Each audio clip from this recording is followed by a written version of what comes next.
Today I will talk about a game which was part of the DOO title match. And this is quite a special match because Yoshiharu Habu had the chance to win his 100th major shogi title. That would, of course, be an amazing achievement and completely unprecedented. So the bad news for Habu was that he played against Masayuki Toyoshima, who is one of the strongest players, if not the strongest player of 2020, and who at the age of 30 is in his absolute prime. So the question would be if now 50-year-old Habu would be able to win his 100th title of his career, or whether the younger player Masayuki Toyoshima would prevail. So the game which I show you today is game 5 of their match, and Toyoshima played with Gote, Habu played with Sente, and the score at this time was 3-1 in favor of Toyoshima.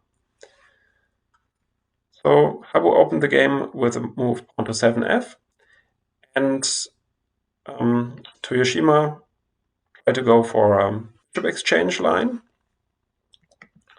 Habu prevented that with the silver move.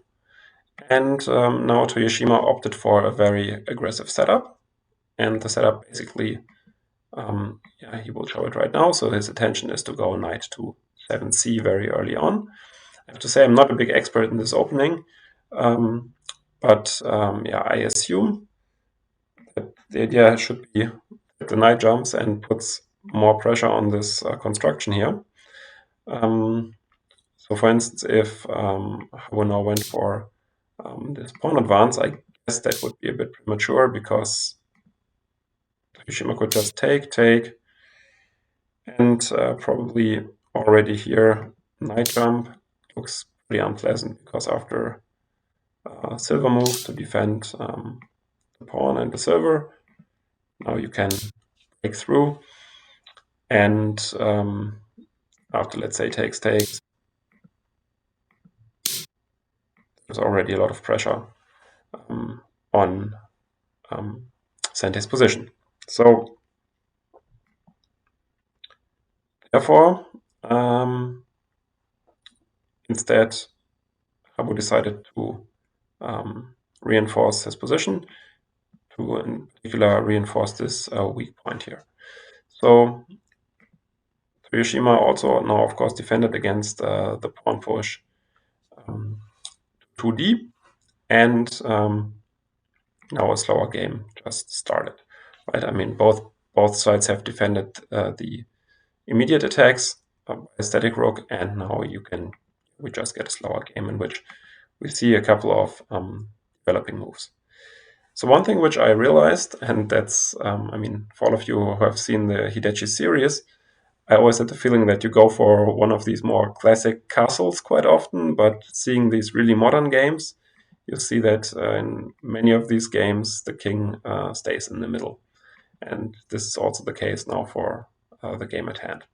So both kings opt to stay in the middle and not to go for like a full Yagura, for instance, setup. Instead, Habu now starts to march with a silver. And the logical plan is to advance the silver and then maybe later on attack on the second file. Toyoshima also continues his development, and now Habu starts the attack with this pawn push to 3e. I think this is a pretty typical motive in such positions, and one you should definitely have seen. Now Toyoshima takes, and Habu runs with a silver, again intending to take here. And then even if you drop the pawn, you can always just advance on the second file afterwards, and then the position is just quite nice for Sente. Therefore, Toyoshima now played the move pawn to 3f. So one typical motive could be that, for instance, if you advance with the silver, Could be already maybe here pawn promotion, which would be followed by another pawn drop, and there is some pressure on this knight, which can no longer be defended. So yeah, therefore, instead of just marching forward with the silver, Habu decided to protect this weak square on 3f first with the move rook to 2f,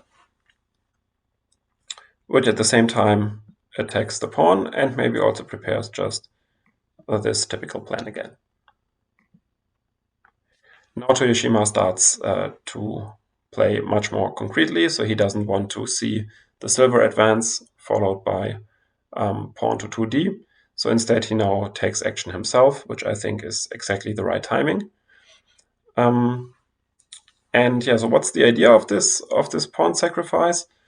Well, I guess if you take it with the silver, which might be desirable from a strategic point of view, then you run into issues with knight, with his knight move, because now, yeah, the knight controls these squares. Maybe there is an idea of going pawn to 4e, and the main threat in the position is to drop a pawn here, I would guess, which then would capture the silver, yeah, because the silver can no longer move back because of the knight, and if the silver moves forward, then you can just capture the silver by another pawn push. So the silver is almost trapped, combined with this threat of pawn to 4e. This looks like pretty nice position for Toyoshima. So in particular, you can also not do something like that. First, you could win the silver, but there's also this move in the position, which is also quite annoying. So after the pawn push, Habu therefore decided not to take with the silver, which would be positionally desirable, but maybe runs into some tactical issues. So instead he took it with a pawn. And yeah, Toyoshima continued his attack on the 8th file with another pawn drop. Yeah, and now, for similar reasons, I guess you don't want to take the pawn, because then, again, this diagonal becomes extremely weak. And this combined with the rook and the knight would be pretty annoying. So therefore, Habu now went on to attack himself. So it's really a very interesting game in the sense that both sides launch their attack pretty much at the same time, and it's a question of who will deliver mate first. Toyoshima, of course, takes the pawn. Habu has to defend this weak square on ag. And now Toyoshima plays this move bishop to 1e. So this is, of course, again, like the kind of motives which probably for them is easy, but for me is very fascinating to see. Because, yeah, what's the idea of this bishop move?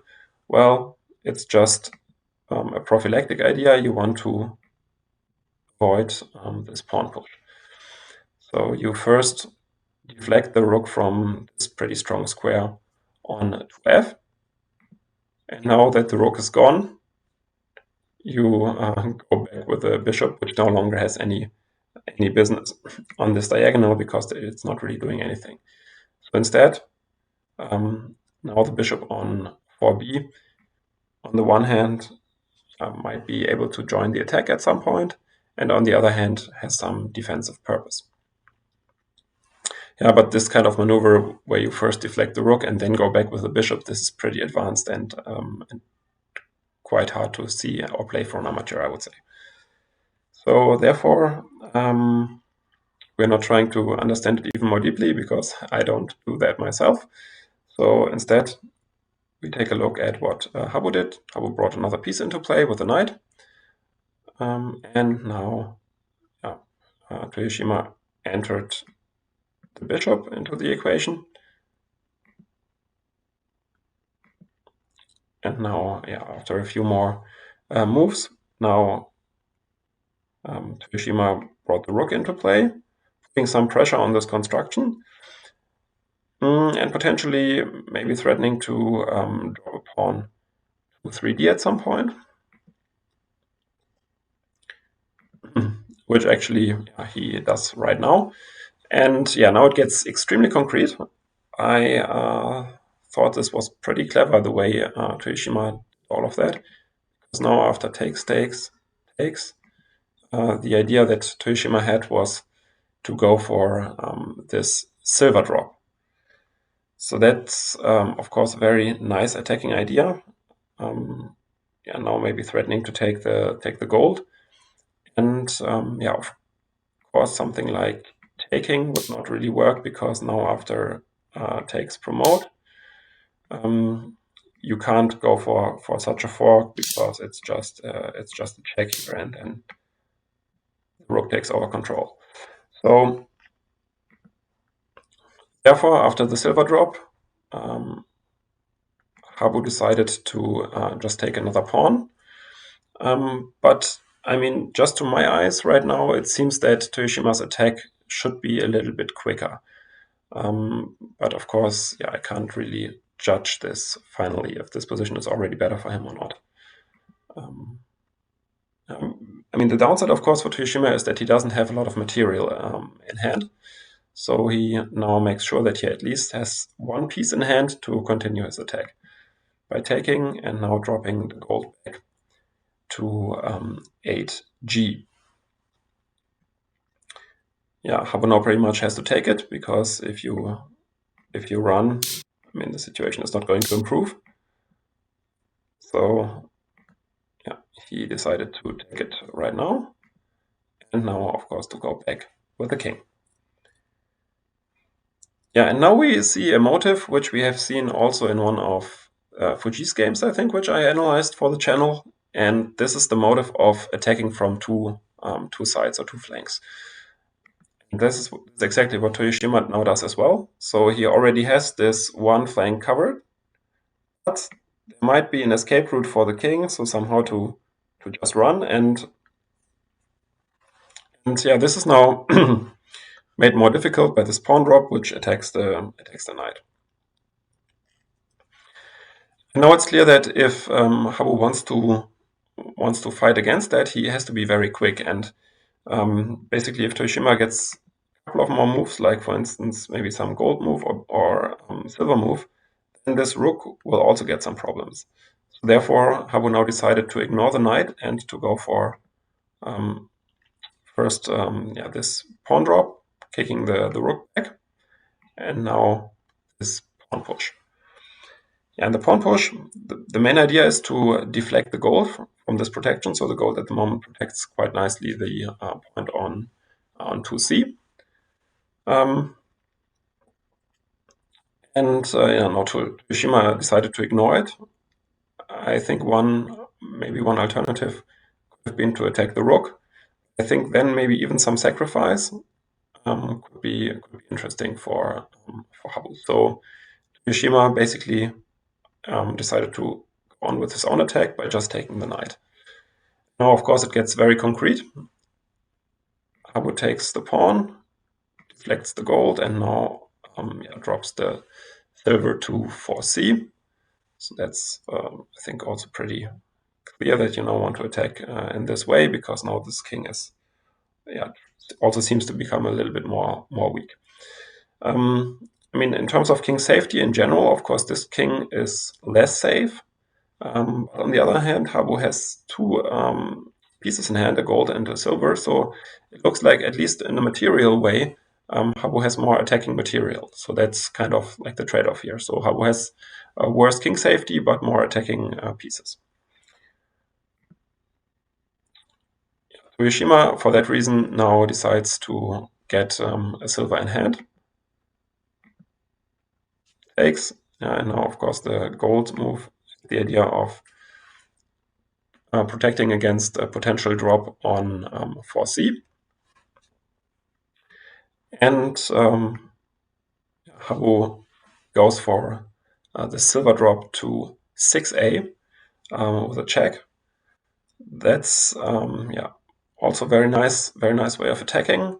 Now of course Toyoshima can't really run backwards because either the bishop would drop or it would be a gold drop.